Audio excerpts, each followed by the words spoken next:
ಮಾನ್ವಿ ತಾಲೂಕಲ್ಲಿ ನಕಲಿ ಭತ್ತ ಬೀಜ ಮಾರಾಟ ರೈತರ ಪ್ರತಿಭಟನೆ. ರಾಯಚೂರು ಜಿಲ್ಲೆಯ ಮಾನ್ವಿ ತಾಲೂಕಲ್ಲಿ ನಕಲಿ ಭತ್ತ ಬೀಜ ಹಾಗೂ ಗೊಬ್ಬರ ಮಾರಾಟ ಪ್ರಕರಣದಿಂದ ರೈತರು ಕಂಗಾಲಾಗಿದ್ದಾರೆ. ಚೀಲಕಪರ್ವಿ ಸೇರಿದಂತೆ ಹಲವು ಗ್ರಾಮಗಳ ರೈತರು ಸೊಗೋರೇಶ್ವರ ಮತ್ತು ರಾಘವೇಂದ್ರ ಟ್ರೇಡರ್ಸ್ ಮಾಲೀಕರ ವಿರುದ್ಧ ಕಠಿಣ ಕ್ರಮ ಕೈಗೊಳ್ಳಬೇಕು ಎಂದು ಆಗ್ರಹಿಸಿ ಪ್ರತಿಭಟನೆಯನ್ನು ನಡೆಸಿದರು. ನಕಲಿ ಬೀಜದಿಂದ ಬೆಳೆ ಹಾಳಾಗ್ತಿರುವಂತಹ ರೈತರು ಕೃಷಿ ಇಲಾಖೆಯ ಅಧಿಕಾರಿಗಳನ್ನು ಸಹ ತರಾಟೆಗೆ ತೆಗೆದುಕೊಂಡು ಅಧಿಕಾರಿಗಳು ಟ್ರೇಡರ್ಸ್ ಮಾಲೀಕರ ಪರವಾಗಿ ನಡೆದುಕೊಳ್ತಿದ್ದಾರೆ, ರೈತರ ಪರ ಅಲ್ಲ ಎಂದು ಚೀಲಕಪರ್ವಿಯ ರೈತ ಫಯಾಜ್ ಆರೋಪಿಸಿದರು. ರೈತ ಸಂಘದ ಮುಖಂಡರು ತಕ್ಷಣ ತನಿಖೆ ನಡೆಸಿ ರೈತರಿಗೆ ನ್ಯಾಯ ಒದಗಿಸಬೇಕು ಎಂದು ಸರ್ಕಾರಕ್ಕೆ ಮನವಿಯನ್ನು ಸಲ್ಲಿಸಿದರು. ಈಗ ನಮ್ಮ ಜಾಬೀದ್ ಅವರು ಹೇಳಿದಂಗ ಏನು ಕೃಷಿ ಸಂಶೋಧನಾ ಕೇಂದ್ರದಲ್ಲಿ ಈ ರೀಸೆಂಟ್ ಆಗಿ ಈ ವರ್ಷ ಏನು ಅವರು ವರದಿ ತಗೊಂಡಿರೋದು ಇದು ಯೋಗ್ಯ ಆದ 2025 ಅನ್ನೋದನ್ನ ಒಂದು ವರದಿ ಮಾಡ್ತೀರಿ. ನೀವು ಯಾವುದೇ ಇಲಾಖೆ ಬೀಜ ಬಂದ್ರೆ ಅದನ್ನ ಸ್ವಲ್ಪ ಮಣ್ಣಲ್ಲಿ ಹಾಕಿ ಬೆಳೆಸುವಂತ ಪ್ರಯತ್ನ ಮಾಡ್ತೀರಿ. ಕೋಟ್ಯಾನುಗಟ್ಲೆ ರೈತರು ಹೊಲದಲ್ಲಿ ಬಿತ್ತನೆ ಮಾಡೋದನ್ನ ಅಲಕ್ಷ್ಯವಾಗಿ ಕಂಪನಿಗಳಿಗೆ ನೀವು ದಾರಿ ಎರೆದು ಕೊಡ್ತೀರಿ ಅಂತಂದ್ರೆ ಅದು ಏನೇ ಇರಲಿ ಅಟ್ಲೀಸ್ಟ್ ಟೆಸ್ಟ್ ಮಾಡಂತ ರಿಪೋರ್ಟ್ ಅನ್ನ ಬೇಕಲ್ಲ ಸರ್, ಈ ವರ್ಷದ ರಿಪೋರ್ಟ್ ಅಲ್ಲ. ನನ್ಗೇನ್ ಹೇಳ್ತೀನಿ, ನೀವು ಪರ್ಮಿಷನ್ ತಗೊಳ್ಳಿ. ಅವನು ಏನಾದ್ರೂ 2024-25ರಲ್ಲಿ ಈ ಬೀಜ ರೈತರ ಹೊಲಗಳಿಗೆ ಬಿತ್ತನೆ ಮಾಡಕ್ಕೆ ಯೋಗ್ಯ ಇದೆ ಅನ್ನೋದು ಕಂಪ್ನಿ ಬೇಕಾದ್ರೆ ಅದನ್ನ ನಿದ್ರೆಗಿನ ತೋರಿಸ್ರಿ, ನಾವು ಬೇಕಾದ್ರೆ ಎದ್ದು ಹೋಗ್ತೀವಿ ಎಲ್ಲ. ಈಗ ನಾವು ಮಾಡೋದಂತಂದ್ರೆ ಬೀಜ ಜರ್ಮಿನೇಷನ್ ಟೆಸ್ಟ್ ಅಷ್ಟೇ ಮಾಡ್ತೀವ್ರಿ. ತದನಂತರ ಅದು ರೋಗ ಬರುವಂತ ಟೆಸ್ಟ್ ಅಲ್ಲ ರೋಗ ಅಲ್ಲ ಸರ್.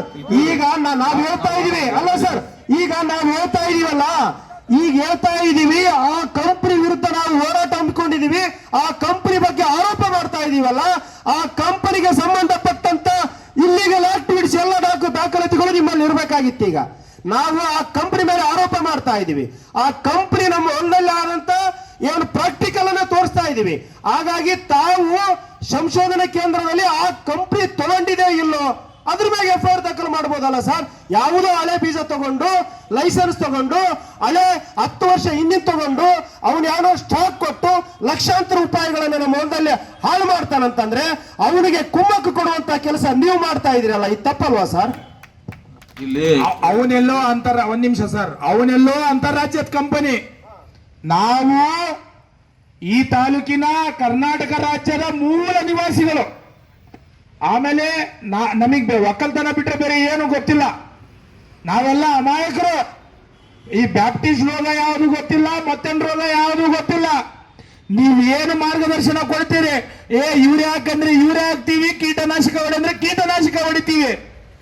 ಇವತ್ತು ಅವ್ರು ಕೊಟ್ಟಿರುವಂತ ಈ BP2 ಬೀಜ ರೈತರು ಬಹಳ ಖುಷಿಯಿಂದ ಬಹಳ ಹುಮ್ಮಸ್ಸಿನಿಂದ ಮಳೆ ಚೆನ್ನಾಗಿದೆ ನೀರು ಚೆನ್ನಾಗಿದೆ ಅಂತ ಬೆಳೆದ ಮೇಲೆ ಬರೀ ಹುಲ್ಲೊಂದೇ ಬಂದು ಆ ಭತ್ತದ ಏನು ಸಸಿಯ ಯಾವುದೇ ಭತ್ತದ ಒಂದು ಕಣಗಳು ಬಂದಿಲ್ಲ ಅಂತಂದ್ರೆ ರೋಗ ಬಂದೈತಂತಂದ್ರೆ ಇದು ಅವೈಜ್ಞಾನಿಕ ಮಾತುಗಳಾಗುತ್ತಾ ಸರ್?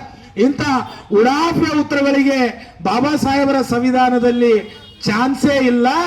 ದಯವಿಟ್ಟು ಅವರ ಮೇಲೆ ಕ್ರಿಮಿನಲ್ ಮೊಕದ್ದಮೆ ದಾಖಲಿಸಿ ಆಮೇಲೆ ರೈತರು ಏನಾದ್ರೂ ತಪ್ಪಾದ್ರೆ ಕೋರ್ಟಿನಲ್ಲಿ ಏನು ಪ್ರಕ್ರಿಯೆ ಆಗುತ್ತೆ ನಮ್ಮ ತಲೆನೂ ನಾವು ಗಲ್ಲಿಗೆ ಕೊಡೋಕೆ ಸಿದ್ಧರಾಗಿದ್ದೀವಿ. ನಮ್ಮ ರೈತರು ಆತ್ಮಹತ್ಯೆಗೆ ಸಿದ್ಧರಾಗಬಾರ್ದು ಅಂತೇಳಿ ತಾವು ರೈತರ ಬೆನ್ನೆಲುಬಾಗಿ ನಿಂದಿರಬೇಕು.